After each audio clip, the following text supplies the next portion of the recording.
This is the KOBK News for January and February of 1916. Steve Greoning reporting. We start with news that a major movie sensation is coming to Owatonna. The Birth of a Nation is coming to the Metropolitan Theater. David W. Griffith's spectacular shows the introduction of slavery, the Civil War, the surrender at Appomattox, Lincoln's assassination, the miseries of Reconstruction, the reconstruction of the South, and the beginning of the Ku Klux Klan. This film employed 18,000 people and uses the latest in filming techniques.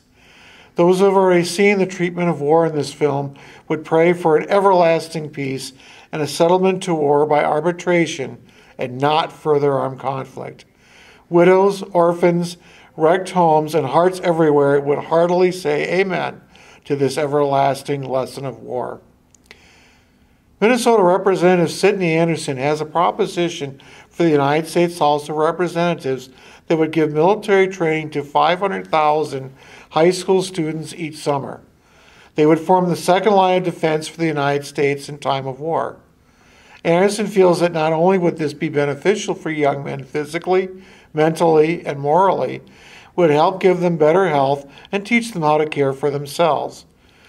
The National School Camp Association is ready to back this as well. Enlistment in the United States Army of Defense that the boys could join would be voluntary. Eventually, this plan could have 1 million young, trained men ready for service if they are needed.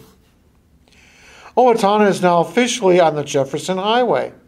The Jefferson Highway will follow the interstate trail between Kansas City and St. Paul, Minneapolis. All towns have been designated, and Owatonna is one of them. This is sure to bring increased travel through this section of the state. President Woodrow Wilson's speech at the Jefferson Highway meeting in Kansas spoke of the need for the preservation of honor and integrity of the nation. Resolutions from this meeting urged President Wilson to include for preparedness recommendations to Congress for provisions of military roads.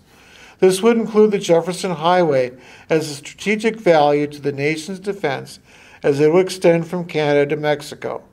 Suggestions were to build the highway with the use of the regular army. And starting Wednesday, March 1st, the Daily People's Press will be issued. It will be an 8-page independent paper.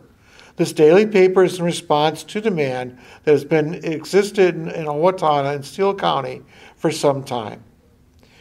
This has been provided by the Steele County Historical Society, preserving and sharing history today for tomorrow.